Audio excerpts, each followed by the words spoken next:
Supreme court के प्रस्ताव के बाद केंद्र ने हाई कोर्ट के जजों के लिए भेजे 70 नाम। 12 न्यायाधीशों का होगा ट्रांसफर।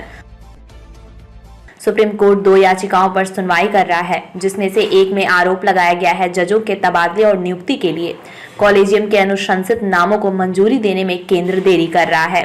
पूरे देश में हाईकोर्ट के जजों की नियुक्ति को लेकर सुप्रीम कोर्ट के दबाव के बाद केंद्र सरकार ने कॉलेजियम के पास 70 नाम भेजे हैं। केंद्र ने सोमवार 9 अक्टूबर 2023 को कहा कि उसने उच्च न्यायालयों के जजों के लिए भेजे गए 70 नामों को मंजूरी दे दी है और सुप्रीम कोर्ट कॉलेजियम को भेज दिया है और अनुशंसित 26 में से 12 हाई कोर्ट के जजों के ट्रांसफर का निर्णय भी लिया है। वहीं सुप्रीम कोर्ट ने कहा कि मणिपुर उच्च न्यायालय के मुख्य न्यायाधीश की नियुक्ति पर आखिरकार केंद्र ने ध्यान दिया है और इस बारे में जल्दी ही अधिसूचित किया जाएगा। 3 महीने से अधिक समय पहले उच्चतम न्यायालय के कॉलेजियम ने इस पद के लिए दिल्ली उच्च न्यायालय के न्यायाधीश सिद्धार्थ मृदुल के नाम की अनुशंसा की थी। न्यायमूर्ति संजय किशन कौल और न्यायमूर्ति सुधांशु धूलिया की पीठ के सामने पेश किए एक नोट में केंद्र ने कहा कि हाईकोर्ट के 14 न्यायाधीशों के तबादले से संबंधित फाइलों को मंजूरी दे दी गई है, जबकि 12 न्यायाधीशों से संबंधित फाइल प्रक्रियाधीन है। क्या है मामला?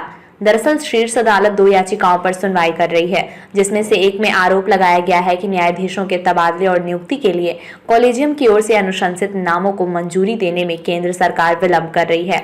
प्रधान न्यायाधीश DY चंद्रचूड़ की अध्यक्षता वाले उच्चतम न्यायालय कॉलेजियम ने 5 जुलाई को दिल्ली उच्च न्यायालय के न्यायाधीश सिद्धार्थ मृदुल को मणिपुर उच्च न्यायालय का मुख्य न्यायाधीश नियुक्त करने की अनुशंसा की थी।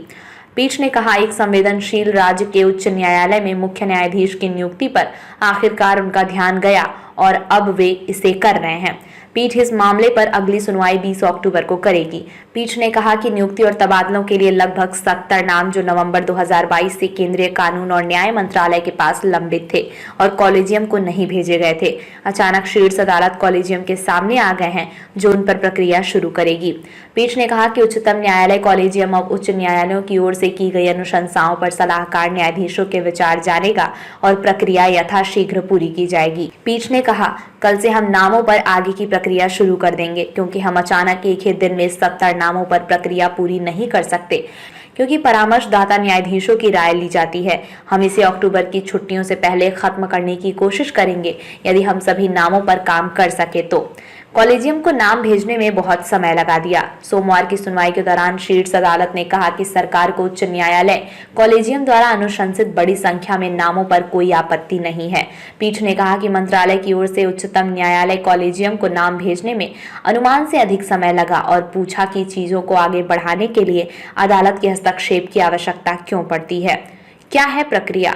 उच्च न्यायालय कॉलेजियम द्वारा न्यायाधीशों की नियुक्ति के लिए अनुशंसा करने के बाद यह सूची केंद्रीय कानून मंत्रालय को भेजी जाती है, जो इसे शीर्ष अदालत को भेजता है। इसके बाद शीर्ष अदालत कानून मंत्रालय को अपनी अंतिम अनुशंसा भेजने से पहले उच्च न्यायालय कॉलेजियम द्वारा सुझाए गए नामों के बारे में संबंधित उच्च न्यायालयों से पदोन्नत किए गए उच्चतम न्यायालय के न्यायाधीशों से परामर्श लेता है। न्यायमूर्ति कौल ने कहा, मैं बहुत स्पष्ट हूँ, अगली तारीख पर मैं इसे पूरा करना चाहता हूँ। मैं बहुत विनम्र हूँ, मुझे विनम्र रहने दीजिए। पीठ ने कहा कि शीर्ष अदालत के कॉलेजियम ने कुछ नामों की अनुशंसा की थी, लेकिन न तो नियुक्तियां की गई और न ही नामों को पुनर्विचार के लिए कॉलेजियम के पास भेजा गया। पीठ ने कहा, एक और श्रेणी है जिसमें शीर्ष अदालत कॉलेजियम की ओर से उन नामों की दोबारा अनुशंसा की है जो उसे लौटाए गए थे।